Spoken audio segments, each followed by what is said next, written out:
Back, friends. It's me, Stop Liar. It's been a minute, but we're back with more patch notes. Not just regular patch notes. It looks like we have quite a bit of news to cover today. So we're going to go ahead and take a look at everything that's here on this page here. Except for maybe... Yeah, we're going to look at it all. So we're going to start with the patch notes, then we'll take a look at this dev update here, which I'm sure probably just covers all of this here.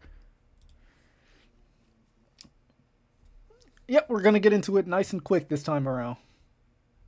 It's tank time. Uh-oh. See, 26.11. Nerfs to Brand and Teemo. Buffs, adjustments to Smolder, some nice new skins.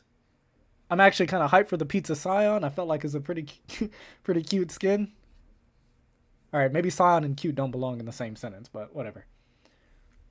Yeah, it's a little dark.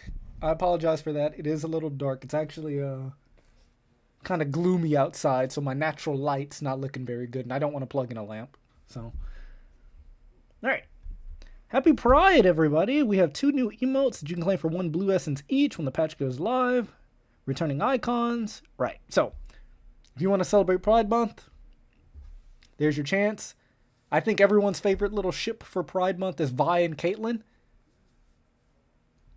Or Graves and Twisted Fate. At some point, they have to add Casante's husband to the game, too. Tope? I think is his name. Tope? Anyway, leading on. Ranked leaderboards and client. We've made some changes to simplify navigation in the ranked area. Still be able to see Master Plus ladders. Blah, blah, blah, blah. Okay. I've never actually cared to look at other people in my league. In fact, I still haven't really played a whole lot of ranked. I've been just kind of playing the game casually, I'm not going to lie. Mid-roll quest. We're buffing the roll quest reward as a minor follow-up. Ooh, an extra 2%. You know, I was already thinking the bonus 80 and AP was on the right track. But buffing it again, a little bit more damage.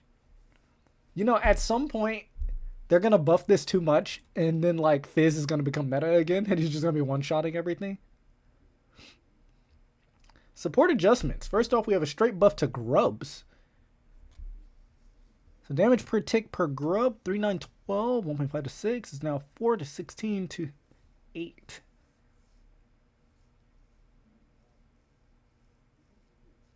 I see.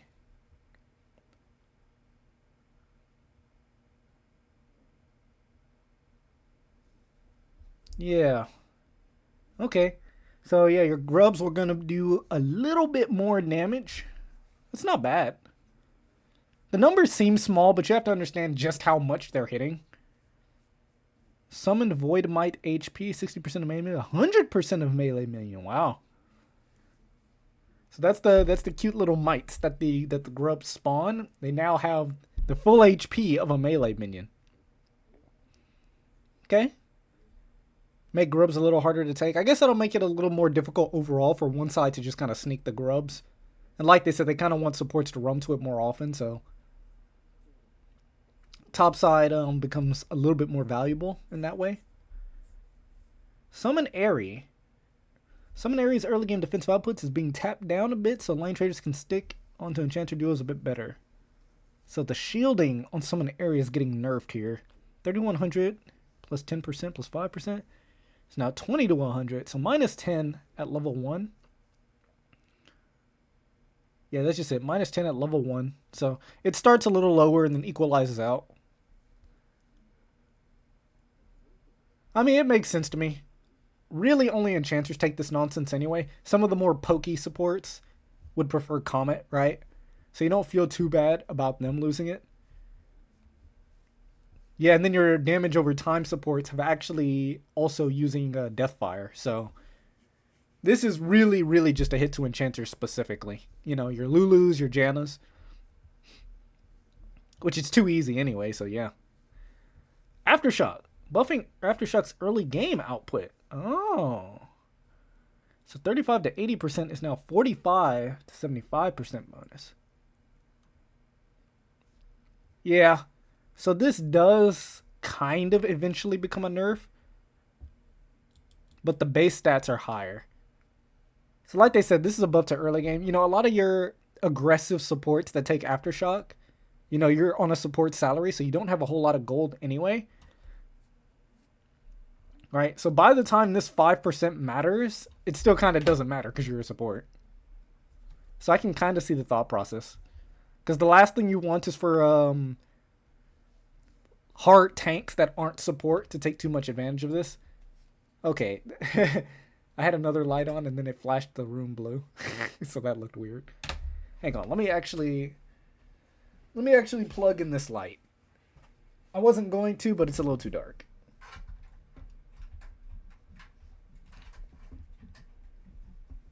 There we go. That should be a little better. You guys can see me a little better. So yeah, the last thing you want is for tankier champions like, I don't know, a Sejuani jungle or an Ornn top lane to think that maybe Aftershock is better, and then, yeah. Guardian. Finally, we're buffing Guardian's cooldown and adjusting how it scales to better help tankier users who need to survive the laning phase. So yeah, this is the more defensive option between the two. Cooldown 90 to 40. 75 to 40 now. 15 seconds at level 1. That's substantial. Actually. Because when you're laning against pokier supports, an extra 2 times per minute, or sorry, an extra 4 uses per minute. And then the shield itself got nerfed though. It was 45 to 180, now it's 40 to 150. 25% AP, 5% bonus HP. Minus 5% AP, but an extra 1% to the bonus HP. So yeah, the shield's going to be a little bit weaker at the end, right? A little bit weaker for the base, but you get it more often. I think that's a pretty reasonable adjustment. Like they said, it's mostly for lane phase, right? You're getting poked out. So having the shield more often, it's just going to be a quantity over quality sort of thing. You get more shields. Dreammaker. Dreammaker is getting a mix of adjustments to help it perform in a generally functional way that should pan out to be a nerf in most situations, but would definitely be a buff in others. So, blue bubble damage reduction is being adjusted. Purple bubble damage changing from mostly on-hit effect, on-hit or ability damage cast.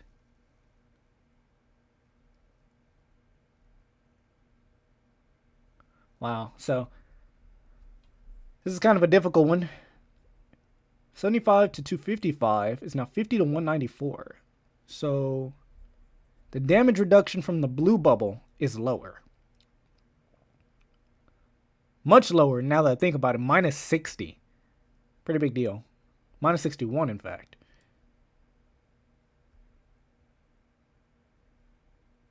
Damage reduction affects the next non-zero instance of damage regardless how large it is. Damage reduction affects the next non-zero damage cast source temporal carryover.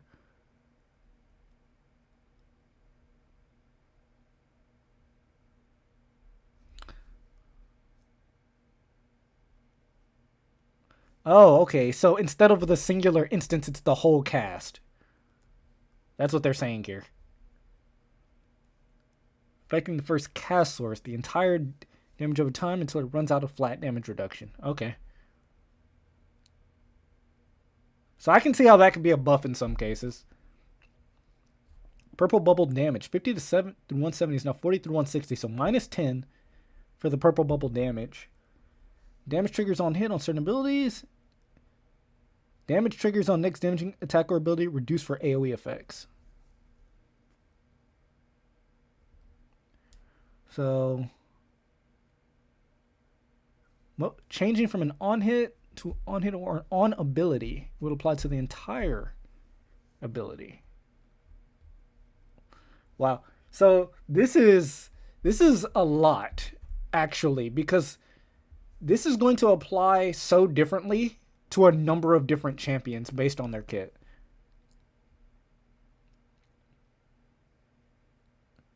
It's actually kind of difficult for me to like visualize in my head how vastly different these changes could be based on which champion you play. We'll see how it plays out. I'm going to save my thoughts for that one. Alright, Moonstone Renewer. Moonstone will no longer double dip in both heal/shield power and grievous wounds/shield reaver. This is mostly a nerf, but will occasionally be a net positive when opponents have grievous wounds. This means that if you have 50% heal and shield power and heal only one ally, and then bounce. Yeah, so it's less healing there. Bounces down, prioritize lower health allies. Yeah, that's going to be mostly a nerf.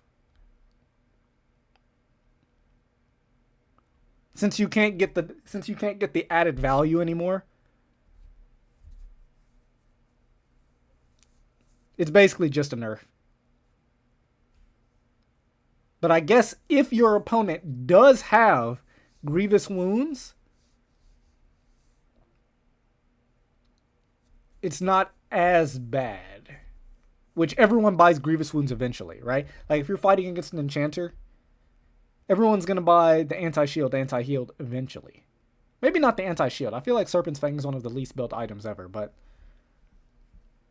grievous wounds especially is in every single game, so you can kind of see the situations where it might be okay. Imperial Mandated. Ooh, I see removed already. An item that was completely bound to Nami because of outsized synergy with her E. Mandate is getting reworked to better fit into a niche for utility casters who want to help their team out with more crowd control rather than healing, shielding, or personal damage. Look forward to seeing you figure out new optimal users. So, it is a little bit more expensive.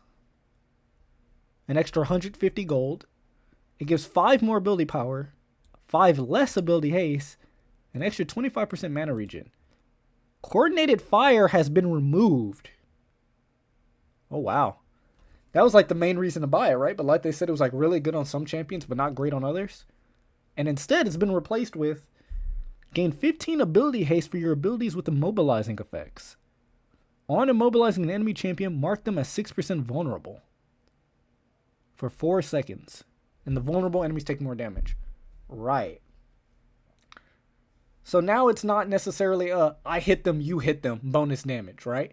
Instead, now this has been strictly focused onto immobilizing enemies.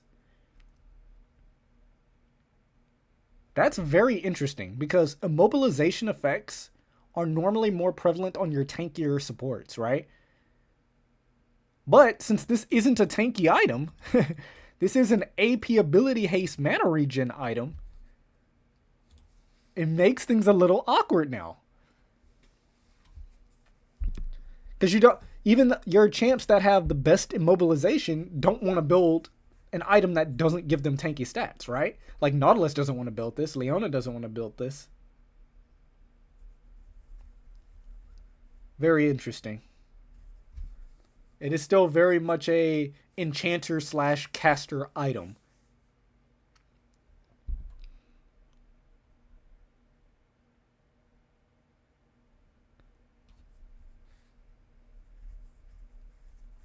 In fact, I can't help but wonder if this ends up being an item that a lot more hard caster items end up using. Like, how does Lux feel about this?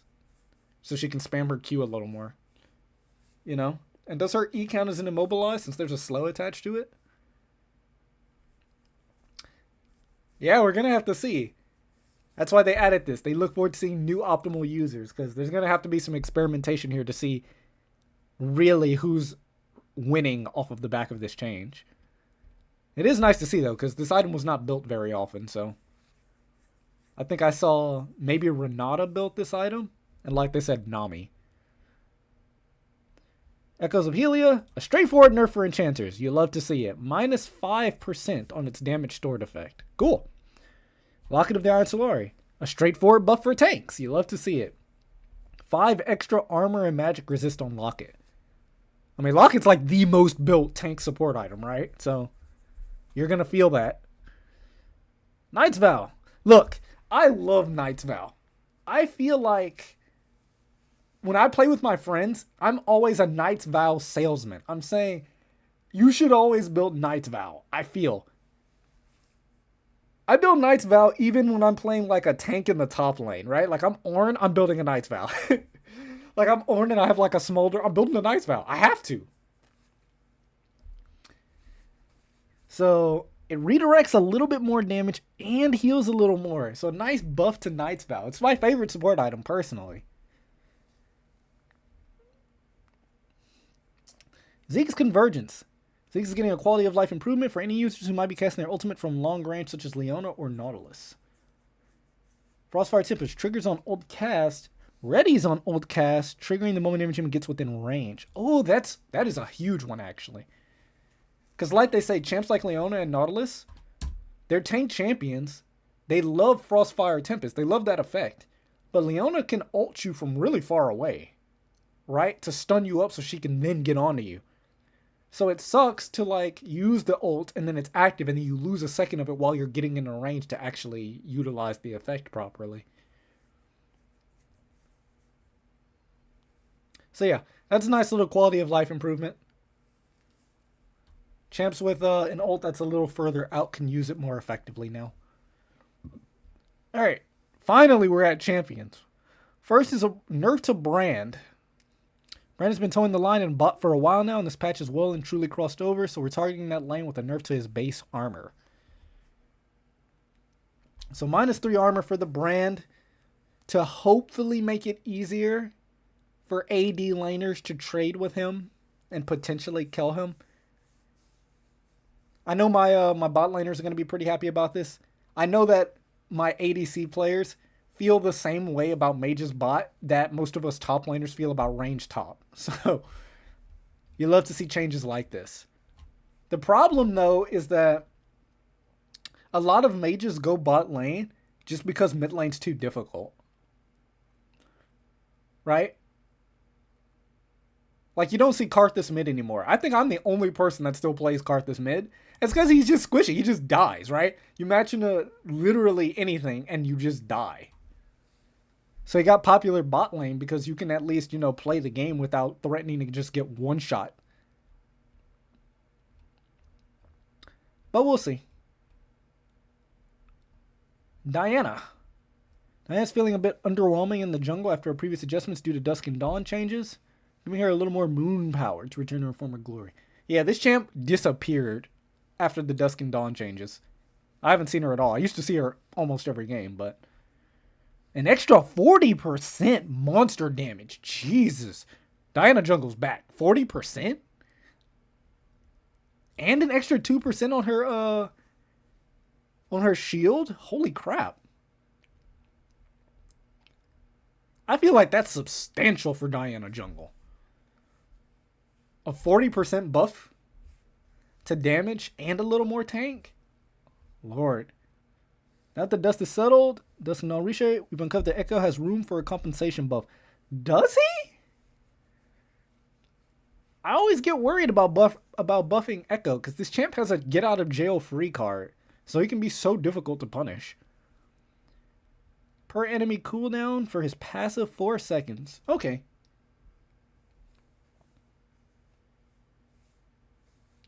Yeah, okay.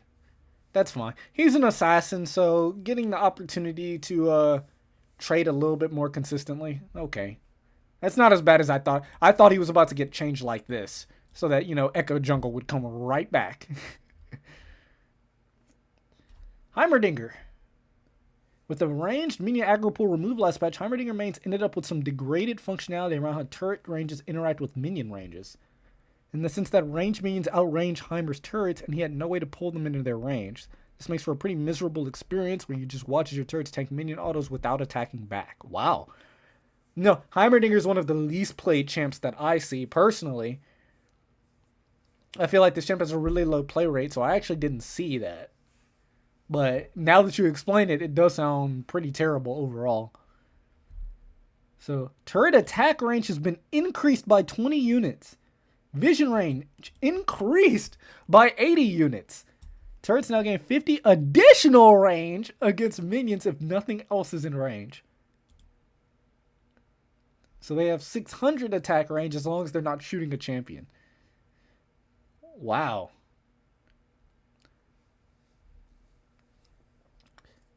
And then his Storm Grenade gives vision for a little longer. Okay. Some big quality of life changes to Heimerdinger. This is potentially a huge buff. I'm a little scared because Heimerdinger normally gets played top lane. Hopefully I don't start running into more Heimer tops. And sorry about that right click. I think my right mouse button is stuck. So occasionally it just does that. Alright, Kassadin. Our Voidwalker has been limping around the rift more than blinking. You know, I think that's reasonable considering Kassadin has a history of being one of the strongest champs in the game, period. This champ is literally Thanos when he gets ahead. Stackable tier items have provided an additional cool late game fantasy option besides pure AP, but his early game has been tougher than usual. Change should help his laning both in farming and trading. But we don't want Kassadin to have a good early game. Like, we want him to suffer and not be able to do anything early game. In exchange for him becoming Doom at the 20-minute mark. I don't know how I feel. So cooldown. -1 second across the board. Okay, that's not crazy. Base magic damage on Netherblade. 5 base damage. Okay, that's not crazy. That's a very, very small set of buffs there. Okay, maybe I overreacted, but you know, Kassadin is one of the scariest champs in the game. Like, when you think of champs that, like, oh, if this champ gets to a certain point, we just lose the game. Kassadin's one of those champions, right? Like, I'd rather deal with Kayle than Kassadin. I'd rather deal with a late game Kayle than a late game Kassadin. Like, he's that scary. But we'll see. We shall see. I feel like this is enough to get his play rate up. So, and that's normally what these small changes are for. To reduce or increase a champ's play rate. It's not really placebo because the champ is a little better and more people will try it since they saw it in the patch notes.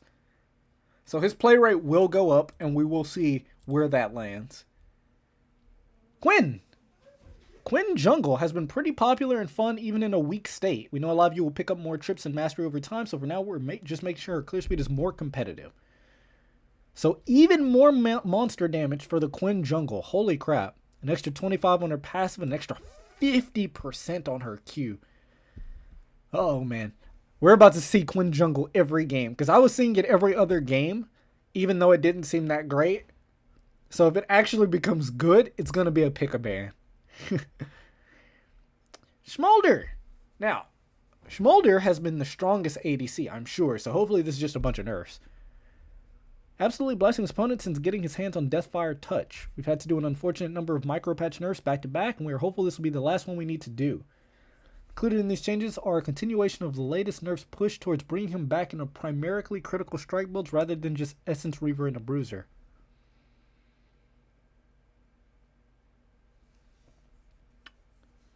Okay, so it's mostly to his passive. Bonus magic damage on Q.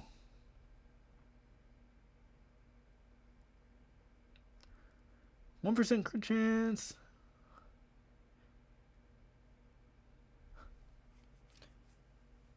So instead of 40%, it's now 25% here. And they removed this 0.5. 12% of passive stacks, 8%. Wow, okay. So that's some hefty nerfs. Minus 15% here, minus 4% here. Those are the big ones. Yeah, Quinn Jungle will still be squishy. I feel like the issue with Quinn Jungle is that it's very cheesy. Like, Quinn as a champ is a cheese champion, right? Like, that's her thing. She gets to level 6 and then she's all over the map. And it's like she's not Kassadin, right? Like, she's not a I'm gonna blink and start one-shotting everyone. It's just that it's so hard to play around the champ because she just moves so fast. But yeah, I don't think she's gonna be broken. I just think she's gonna be really popular. Teemo! Armor growth. 4.95 is now 4.5 armor growth. So Teemo's going to be a little squishier. Huh.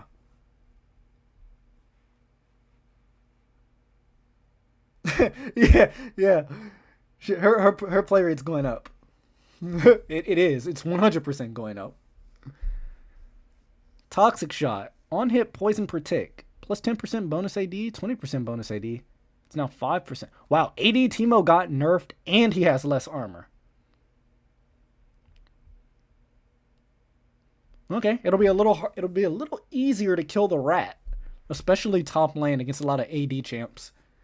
I guess that makes sense. A lot of AD, especially on-hit champs, had trouble trading into him anyway. But nerfing AD Teemo. Shiv is ahead of the pack.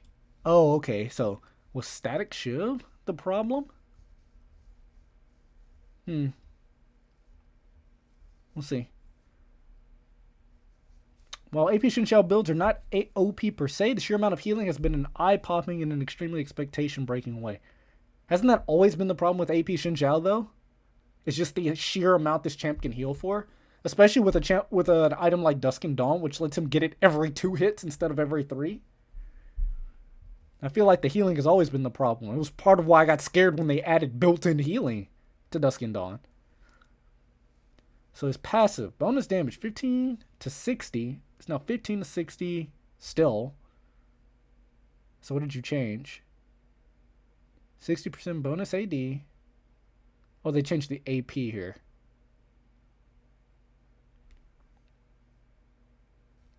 Yeah, they just added an AP ratio, right? Am I crazy?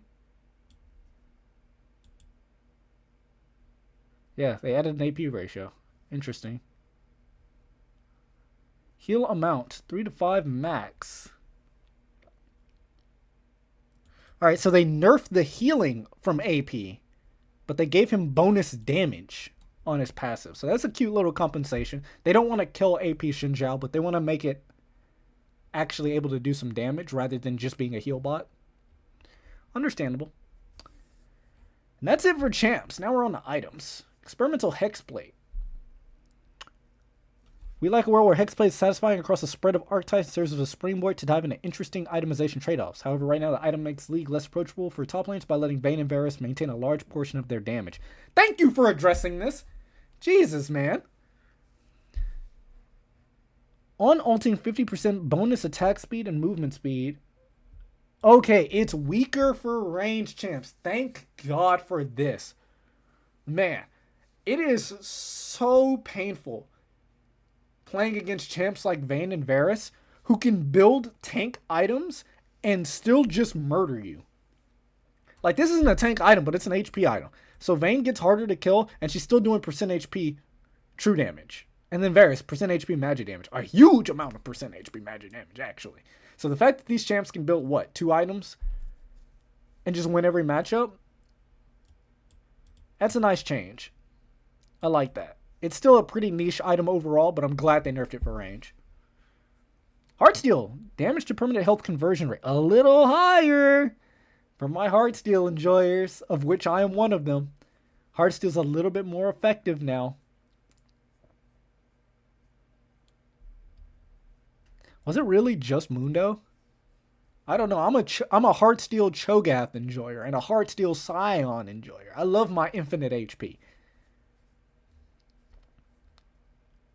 Static Shiv, attack damage, 45.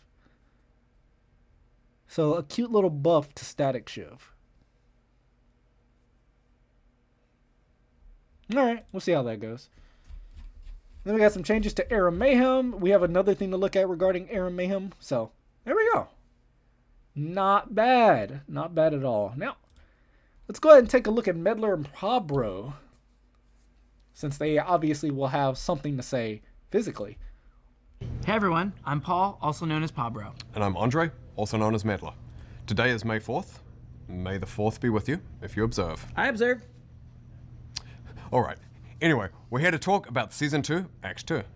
To kick things off, we wanted to give you a little bit of info about our new champion Locke, who will be slinging nails and taking names on the Rift in patch 2613. It's not time for Locke to step completely out of the shadows just yet. But let's just say that if you're a fan of assassins who offer high burst if you get your setup right, Locke might be your next main. Outside of Locke though, we have an update to ARAM Mayhem, and the team will talk about that right now. Howdy gamers. I'm Riot Flux. And I'm Eduardo Riot Cadmus Cortejoso, and we're here to talk to you about ARAM Mayhem.